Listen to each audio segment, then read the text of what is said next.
Bapak, Ibu, dan saudara-saudari yang terkasih di dalam Tuhan, kembali kita berjumpa di dalam Renungan Mingguan hari Jumat 3 September 2021. Saat ini kita akan bersama merenungkan sebuah tema, yaitu nilailah dengan bijak. Sebelum kita bersama merenungkan sabda Tuhan, mari kita berdoa. Kepadamu ya Allah, kami membawa hidup kami dengan rasa syukur kami, oleh karena rupa kebaikan yang senantiasa Engkau hadirkan dalam hidup kami. Kami sungguh bersyukur untuk segala pengalaman hidup yang kami jumpai hingga saat ini, yang membentuk kami, yang mendewasakan kami, dan semakin membuat kami dalam hidup dan dalam iman kami semakin bertumbuh. Dan saat ini Tuhan, di dalam pertumbuhan iman kami hendak merenungkan sabda-Mu. Biarlah firman-Mu yang Engkau taburkan atas kami boleh semakin menumbuhkan iman kami dan meningkatkan kualitas hidup kami. Mampukan kami Tuhan untuk menerima firman-Mu, mampukan kami untuk merenungkan dan melakukannya dalam hidup kami. Di dalam Yesus dan di dalam keterbatasan kami memohon. Amin.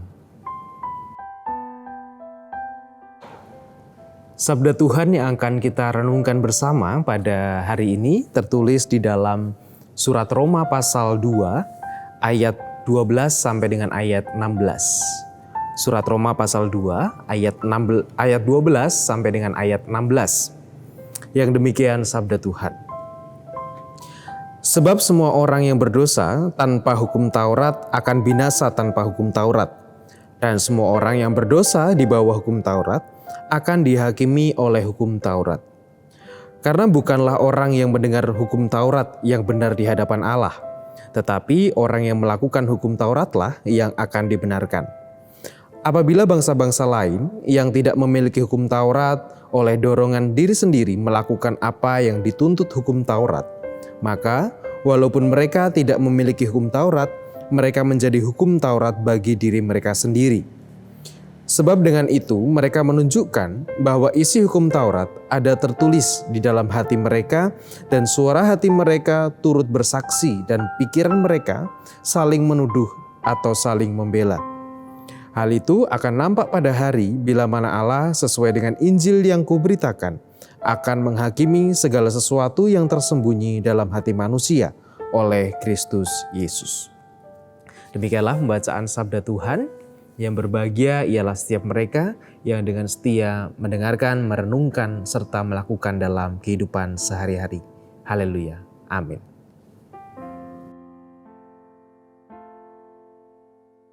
Menilai itu menjadi sebuah hal yang seringkali sadar atau juga tidak sadar kita lakukan ketika kita melihat sesuatu. Baik melihat orang lain atau melihat diri sendiri.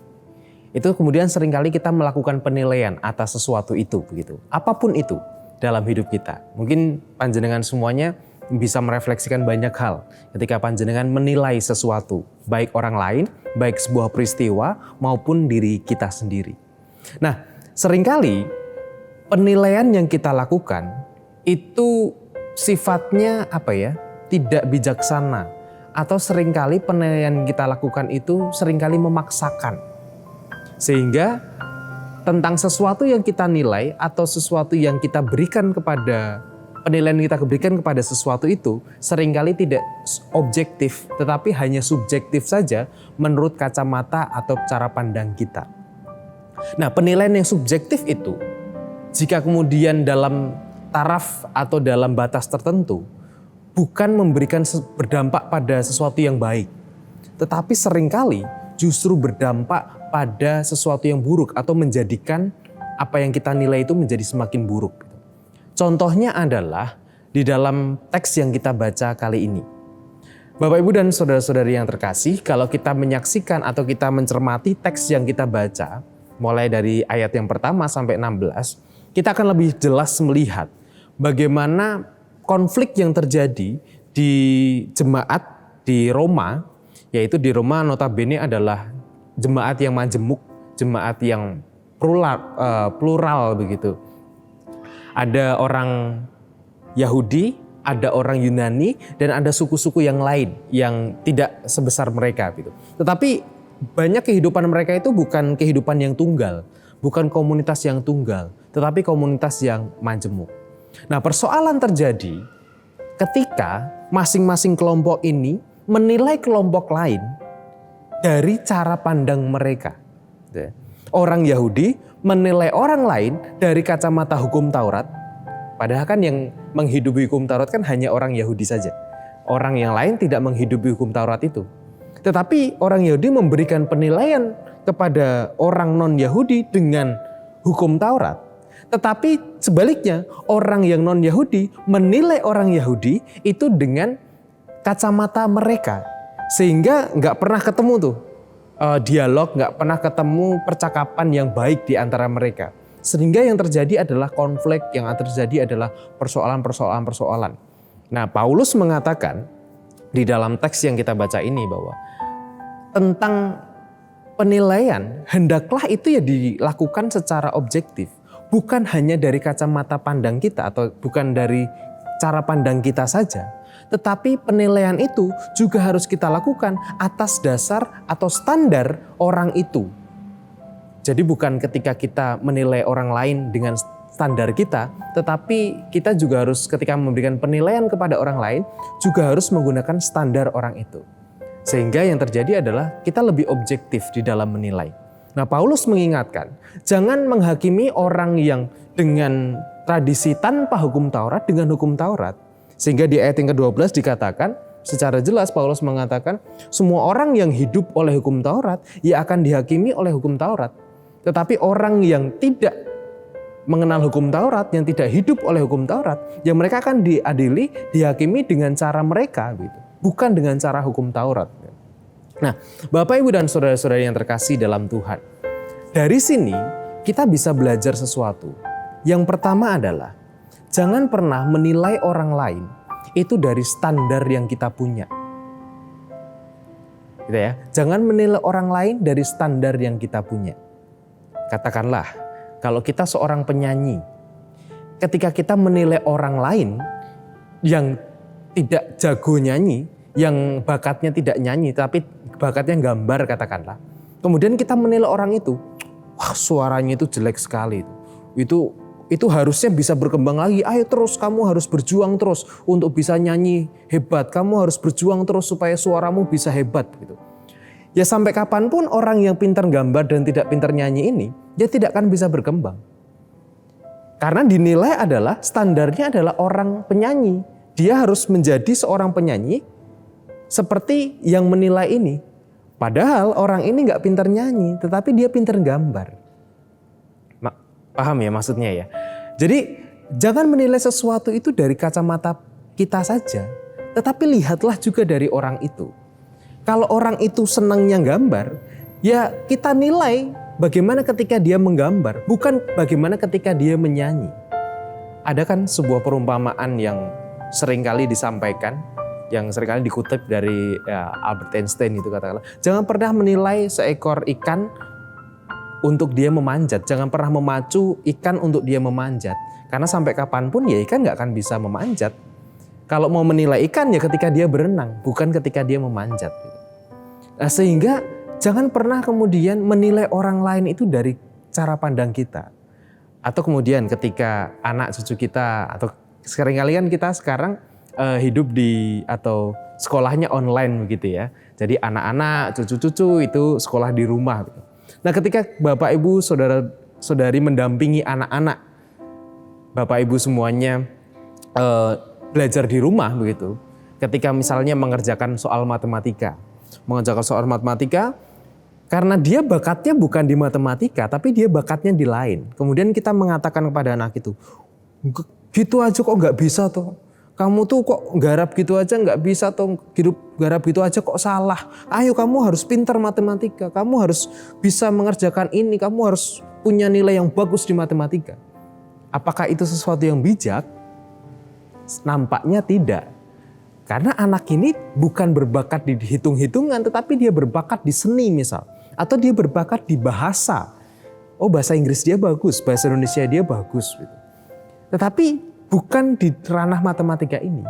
Sehingga ketika kita melihat dia atau memacu dia atau menilai dia bahkan menghakimi dia dari cara pandang kita, maka kita menilai bukan dengan bijak, tetapi kita menilai hanya dengan memaksakan pandangan atau subjektivitas kita. Itu yang pertama ketika kita menilai orang lain. Jangan pernah menilai orang lain hanya dari kacamata kita saja, tetapi lihatlah juga orang lain itu. Yang kedua adalah jangan juga menilai diri kita hanya dari pendapat orang lain. Kalau tadi yang pertama adalah jangan menilai orang lain hanya dari kacamata kita. Tapi yang kedua, jangan hanya menilai diri kita dari kacamata orang lain. Sekarang kita balik. Dibaliknya adalah begini. Kita tahu, kita mungkin orang yang tidak pintar untuk sesuatu bidang yang lain. Untuk sesuatu bidang, misal saya itu nggak pintar urusan teknik gitu. Saya nggak pintar urusan gadget, saya nggak pintar urusan teknologi. Nah, ketika kemudian ada orang yang pintar sekali teknologi, ketika ada orang lain yang seringkali pintar melakukan ini itu inovasi-inovasi teknologi, kemudian saya yang orang yang tidak begitu menguasai teknologi, yang tidak pintar di bidang teknologi, saya mengatakan kepada diri saya, duh saya kok bodoh sekali ya, gitu. Duh saya itu kok nggak bisa apa-apa toh. Karena apa? Karena yang saya lihat adalah teknologi. Saya tidak melihat pada kemampuan diri saya yang lain.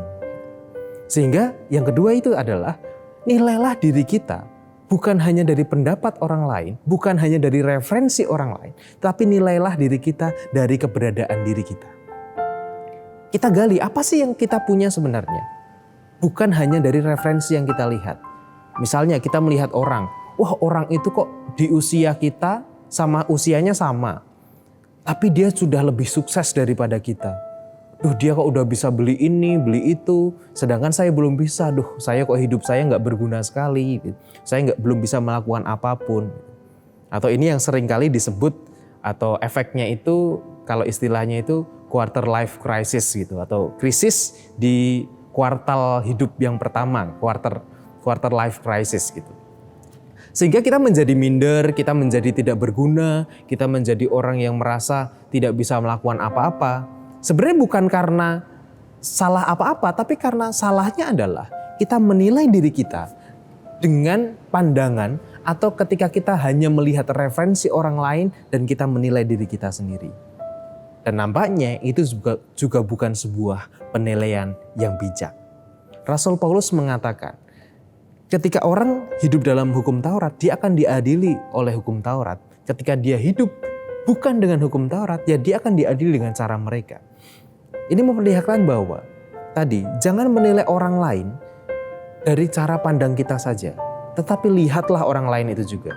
Yang kedua, jangan menilai diri kita itu hanya dari referensi yang kita lihat atas orang lain. Karena itu akan membuat kita menjadi tidak berarti atau mungkin kita juga menjadi sangat minder dan bisa jadi kita menjadi orang yang depresi karena itu. Jadi pertanyaannya adalah, sudahkah kita menilai orang lain dan menilai diri kita dengan bijak? Amin.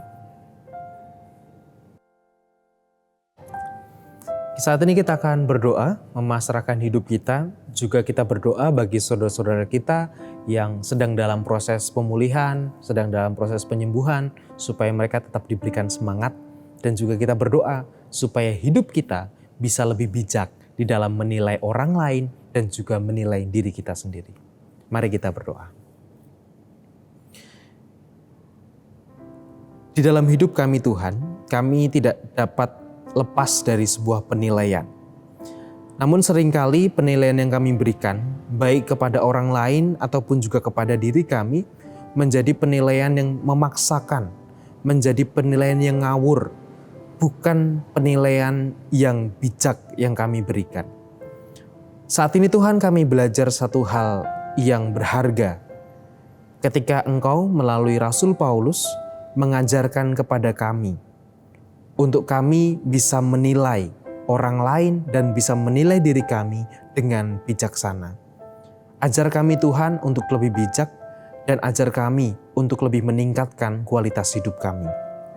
Saat ini kami berdoa untuk saudara-saudara kami, orang tua kami yang saat ini mungkin oleh karena usia yang semakin bertambah, fisik yang semakin menurun, juga mungkin secara emosi juga semakin merasakan kesepian, merasakan kekhawatiran, merasakan ketakutan dalam kehidupan mereka. Kami berdoa Tuhan untuk orang tua kami ini. Secara khusus kami berdoa untuk Ibu Rusmiati Buyung, Ibu Sarno, Ibu Tugira Sariman, Ibu Tijemanggon Sentono, Bapak Wilson Siagian, Ibu Murjangkung, Bapak Siswo Prayitno, Bapak Saharun, Ibu Joyo Pawiro, Bapak Sadal Paulus, Bapak Christian Dauriwu, Bapak Elias Sariman, Ibu Mardi Utomo, Ibu Waginah Paijo, dan juga Bapak Ibu serta orang tua kami yang lainnya. Bapak, kiranya Tuhan hadir bagi mereka, menolong setiap kesepian mereka, menolong setiap ketakutan ataupun juga kekhawatiran mereka. Dan biarlah kedamaian yang dari-Mu boleh mereka rasakan di dalam hidup mereka sehari-hari. Kami juga berdoa menyerahkan untuk saudara-saudara kami yang saat ini sedang berjuang dengan sakitnya, sedang berjuang dengan proses penyembuhan, proses pemulihannya. Kami berdoa secara khusus untuk Bapak dan Ibu Priyono, Ibu Ami Birowo, Bapak Yonatan Purwoko, Ibu Lawiem Suparman, Ana Amoresa, Bapak Sudarsono, Bapak Wilson, Bapak Ngatimin, Bapak dan Ibu Budiandono, Ibu Nyak Nilawati, Bapak Warsito Utomo, Ibu Siwiati Sriwiyati, Bapak Rasdiman, Bapak Setiantono, Bapak Larbadio, Bapak Selamat Sunarno, juga Saudara Yunan Widiatmoko, serta Bapak Ibu, serta saudara-saudara kami yang lainnya. Bapak, kiranya juga Tuhan hadir atas mereka, Tuhan terus berikan semangat atas mereka Tuhan, Tuhan yang terus sertai mereka di dalam proses pemulihan dan proses penyembuhan yang mereka jalani. Mungkin butuh waktu yang lama, mungkin butuh kesabaran yang lebih, tetapi biarlah Tuhan yang hadir senantiasa menolong saudara-saudara kami ini. Demikian juga untuk orang-orang yang mendampingi mereka. Biarlah Tuhan juga tetap berikan semangat, Tuhan berikan kesabaran di dalam mereka menunjukkan cinta kasih mereka bagi saudara-saudara kami yang sedang berjuang dalam proses pemulihannya ini. Bapa, kami juga berdoa untuk komunitas kami Tuhan, dimanapun kami berada, secara khusus di GKJ Sari Mulyo ini, biarlah Tuhan yang hadir bagi kami, Tuhan yang menolong kami, di dalam kami memelihara kesatuan dan kehidupan persekutuan kami. Sehingga kami tidak mudah untuk menghakimi orang lain dengan ngawur, tetapi kami boleh menilai dan kami boleh mendorong saudara-saudara kami di dalam persekutuan kami dengan bijaksana. Dan ajar kami juga untuk terus berjuang dengan semangat menghadapi pandemi ini Tuhan. Kami mohon biarlah Roh Kudus-Mu yang menguatkan kami dan Roh Kudus-Mu yang memampukan kami untuk kami dapat keluar dari pandemi ini. Kami serahkan Tuhan kehidupan kami saat ini sampai selama-lamanya ke dalam tangan pengasihan-Mu. Di dalam nama Kristus Yesus kami berdoa. Amin.